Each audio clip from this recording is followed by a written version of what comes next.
Welcome, Jonathan, to Conversation 360 podcast and this episode of Asia and the West. Thank you. Thank you for having me.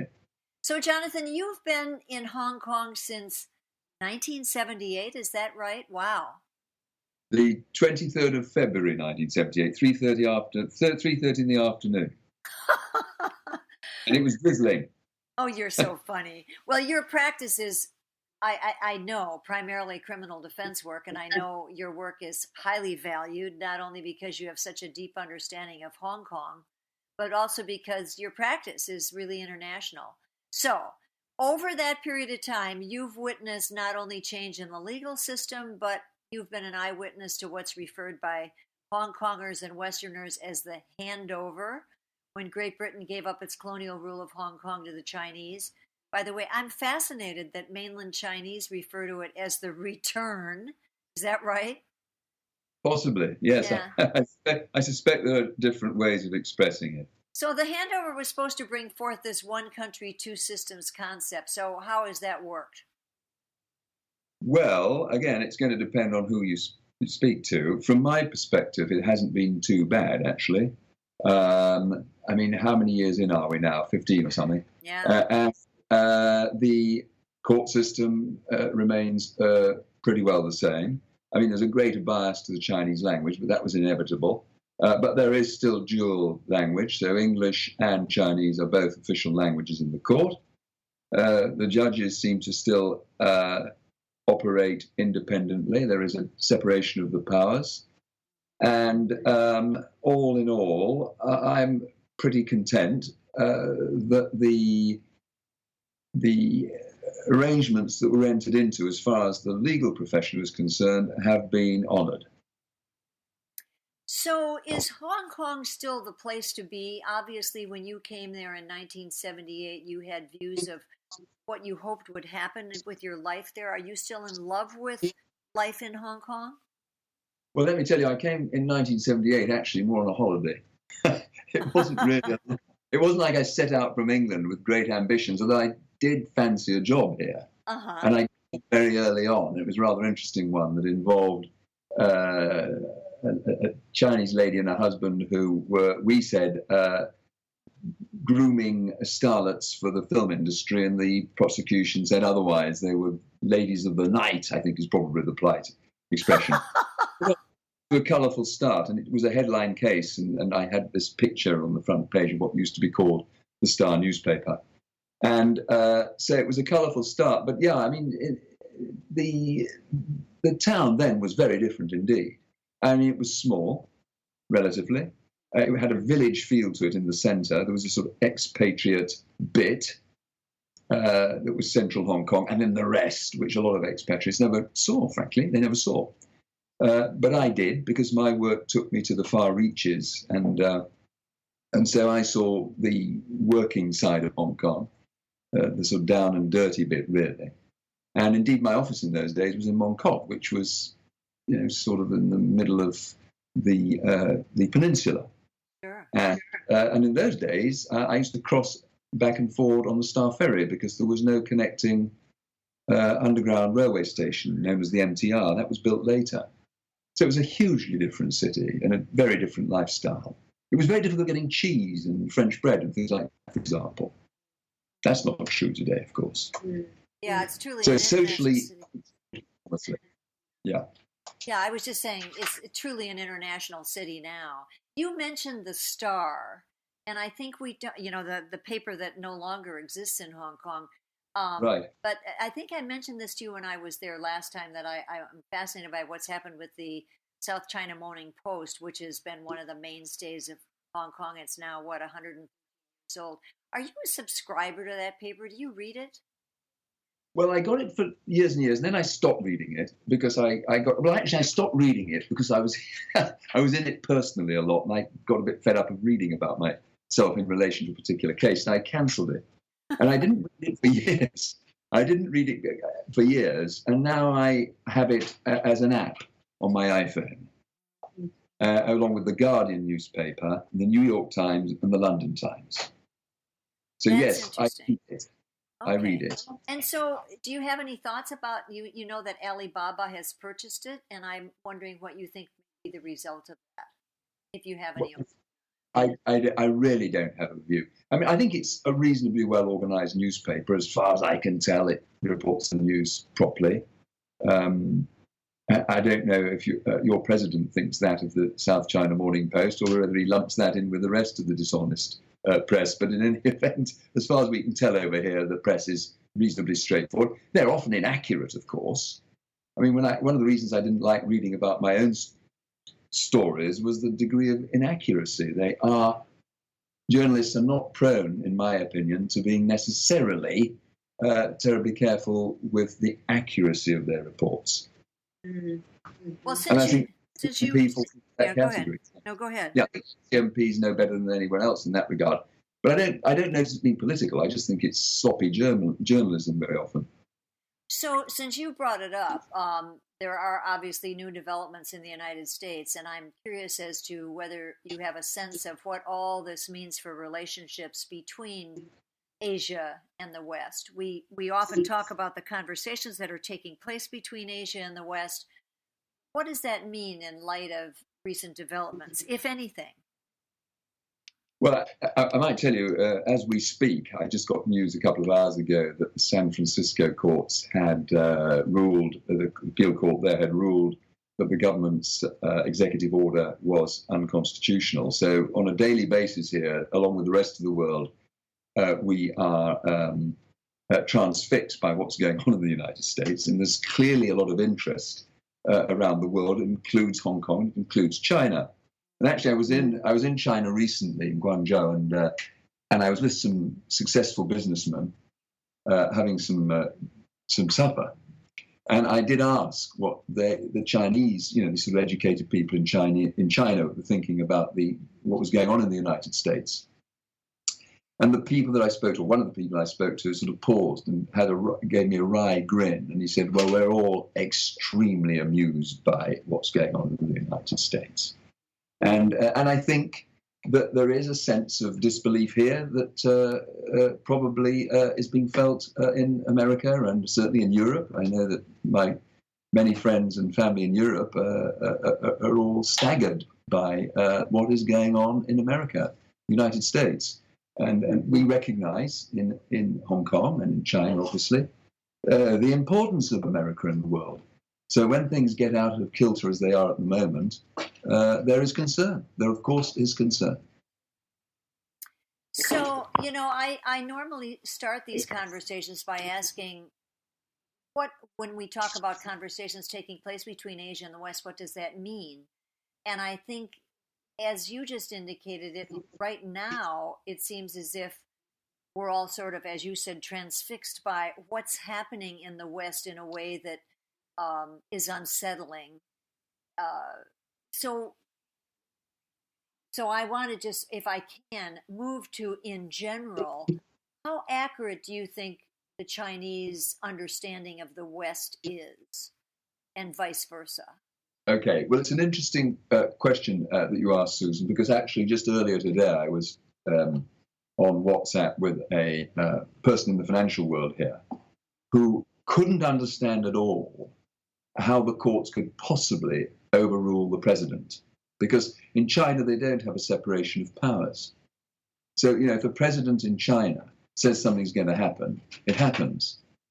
And so this educated person who I was conversing with in the modern way, what that one does now by texting back and forth, was absolutely bemused at the notion that a court in America had just overturned an executive order. And so I suspect that that's fairly typical of the sense of wonderment that is in this part of the world. They don't really understand how it can be the way that it is, with courts overturning a president and saying that he's unconstitutional. That's so interesting, isn't it? Because that's how the President of the United States now feels as well. Yes, how dare they do that? But I think I think he'd fit very well into China, actually. I know why you say that. That's fascinating. And how about the other way around? How about the Western understanding of China? How The accurate do West, you think that well, is? now, I think you're going to have to split it into two.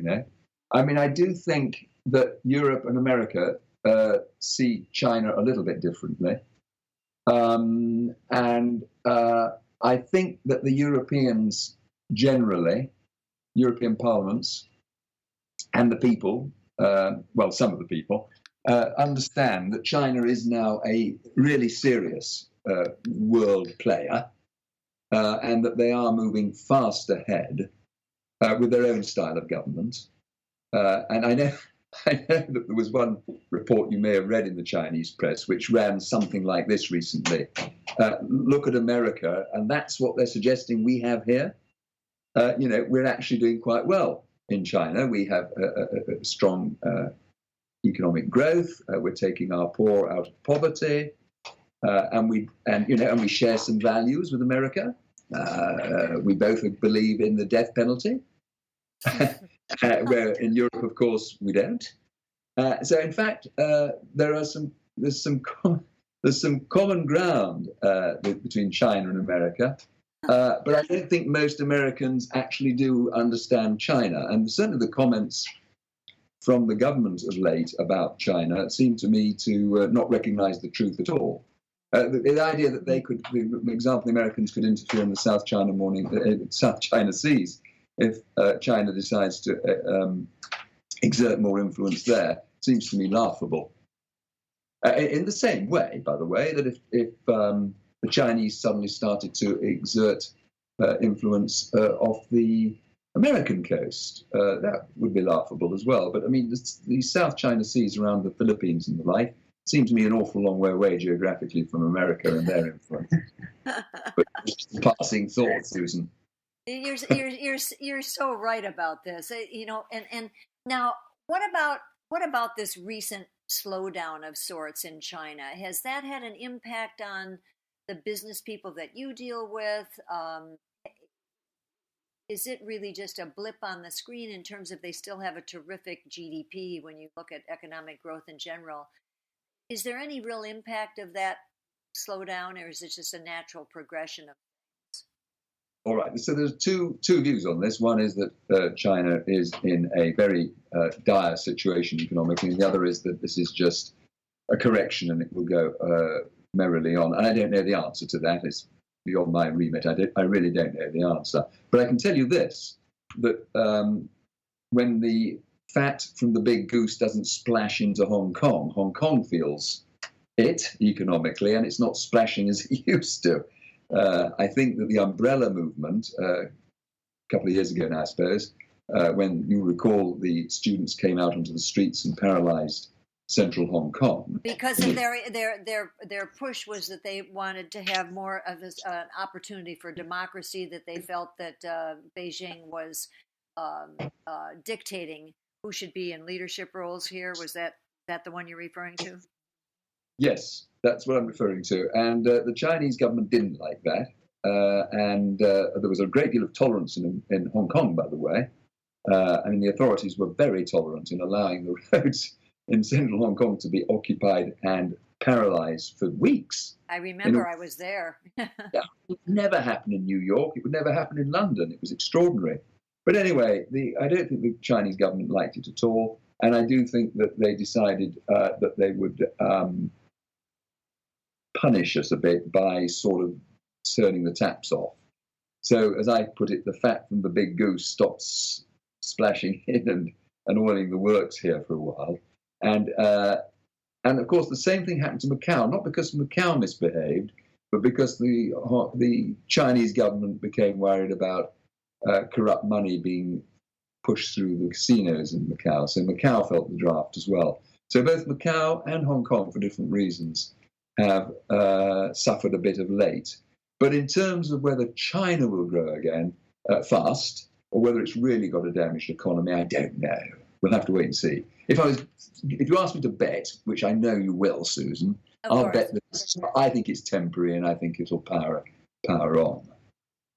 So that leads me to two questions, really. One was about the vocal nature of what happened in that umbrella movement and how that's reflected in mainland China itself. Do you find that individuals do have more voice now about their concerns? It certainly seems like they've been fairly quick to speak about pollution problems, for example, and the government seems to be paying some attention to that.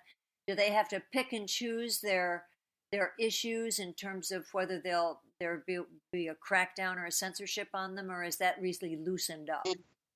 So you're talking about Hong Kong. Well, I was talking now about mainland China. I know what happened in Hong Kong. I just wondered.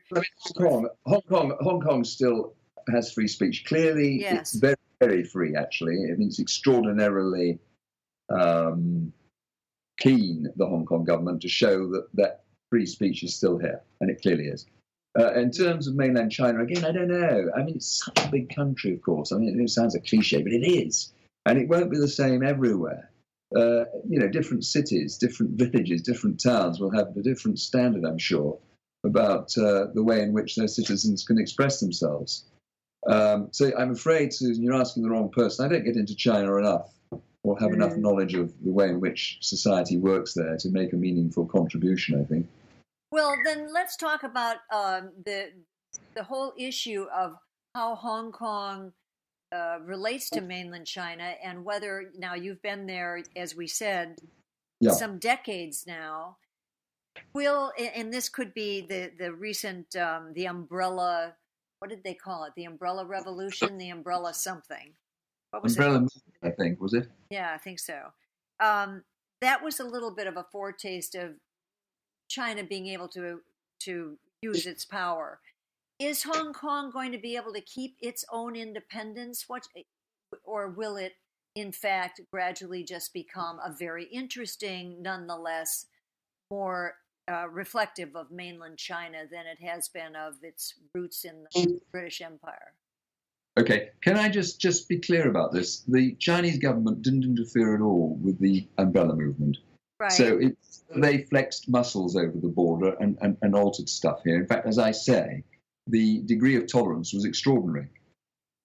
But it's suggested by some that China has since perhaps been less of a father figure to Hong Kong, because father isn't quite as pleased with its child at the moment. So a stricter father.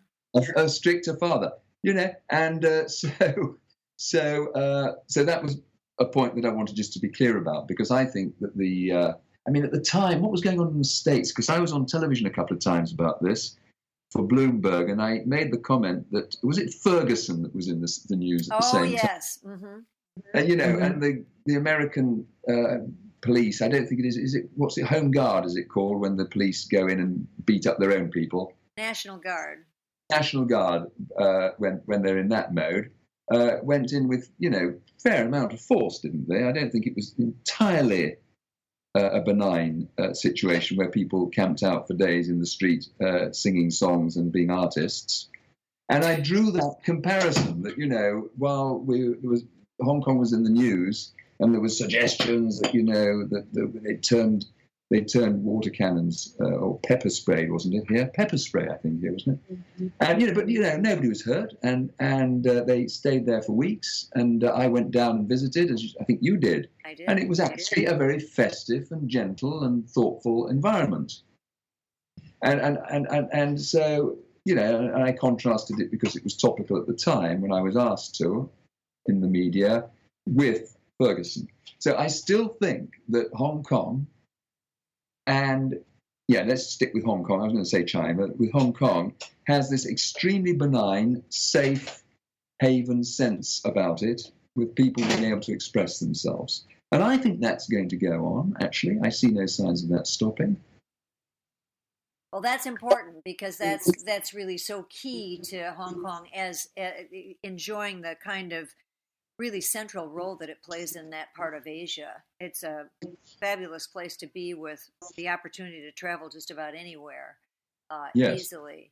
So now, nonetheless, as you said earlier, when you assumed that I would ask you how you would bet on China's future, So it sounds like ultimately you do come out on the bullish side of China's ability to continue to grow and to prosper on the world stage. What's your biggest source of optimism about China's future? Not Hong Kong now, but China, mainland China itself.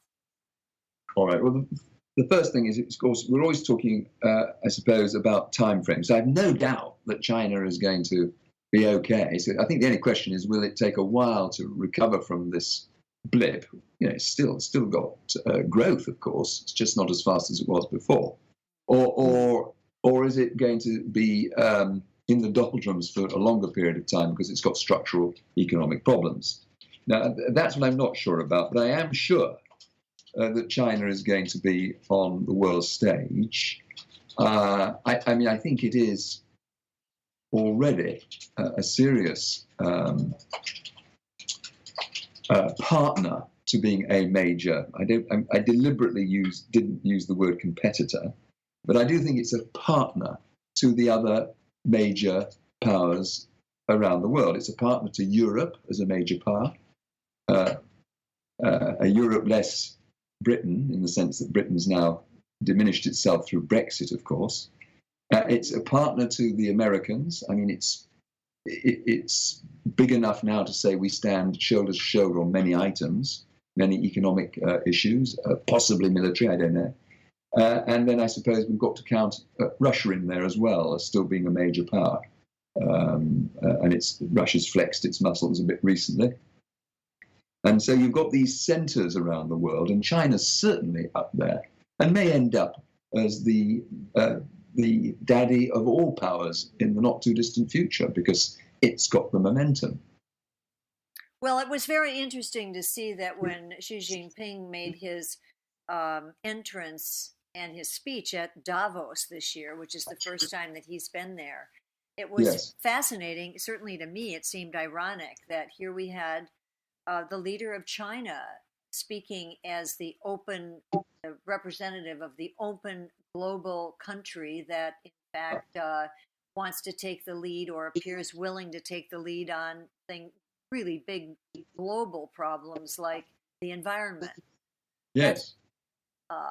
So it could be that this is China's moment, especially if countries in the West, like the U.S., decide to become much more nationalistic and inward-looking. Yeah, I think that's right. Which is, I mean, fascinating on a lot of levels. It just seems to me that this is the century for collaboration. As you said, you used the word partnership.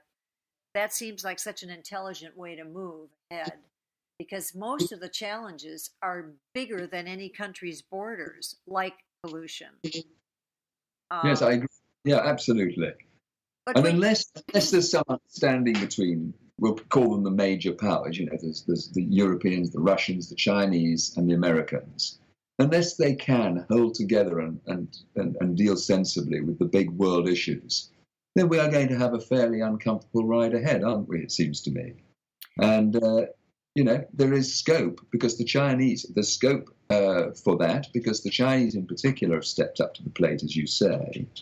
And I was actually, funny enough, I have a very good friend that's in the European agency, or one of the European agencies that deals seriously with climate control. Her job is to represent Britain in the issue of climate control. And I was told by her a year or two ago that their main hope, the Europeans' main hope, as they saw it, those that were involved in climate control, was the Chinese. They were the ones that were most forthright. They were the ones prepared to take charge and really try and seriously tackle climate pollution and its effect on the climate.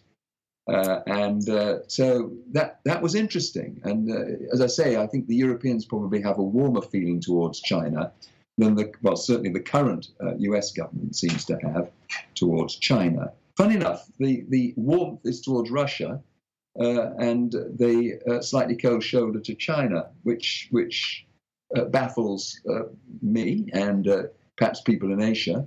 And Europeans, I think. So there is a different worldview out there at the moment. So you mentioned pollution, which is a problem not just for well, it's a problem for every country, really.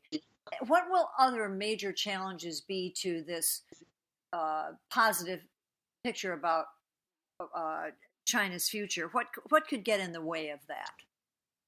Well, I hate to say it because because it sounds as if I'm bagging a bit on America, but given the current leadership and what they say about climate control, the main impediment I would have thought to unity of purpose on the climate control front is probably the United States.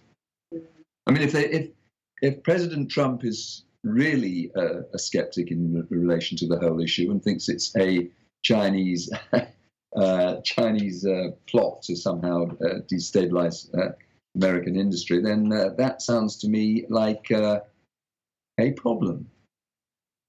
Yes, that's understatement.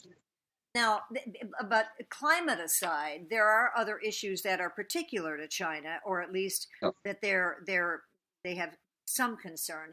Healthcare, for example, yes. an aging population. Any thoughts about those things, or do you think they'll look at these problems seriatim and they will figure it out? Well, I don't know if they'll figure it out, but I suspect they'll leave it late. And I think you and I perhaps had a conversation about Japan, because Japan's demographics are the cutting edge, really, of a problem in an aging population. Indeed. And so how the Japanese deal with this will be a bit of a litmus test for everyone else. I have a lot of confidence. I like Japan, and I have a lot of confidence in their society.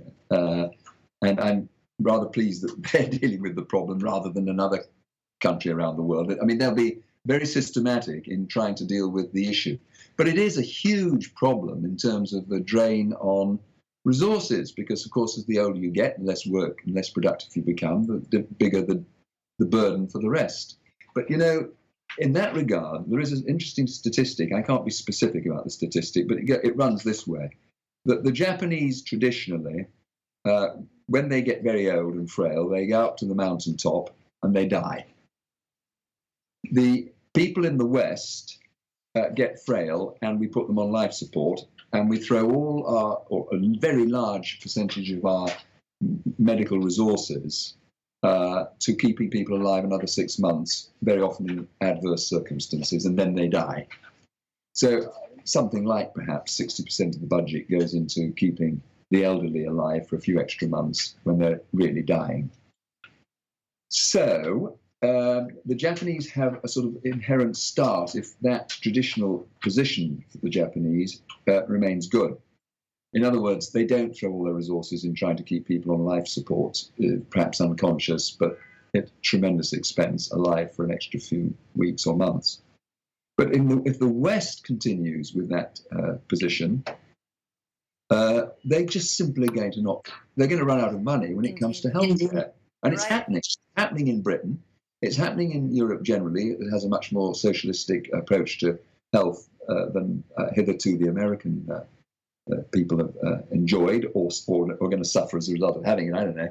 But in any event, with demographics changing around the world, with people growing older, it's a serious problem. Serious problem. As is unemployment, which is another huge area for governments to tackle.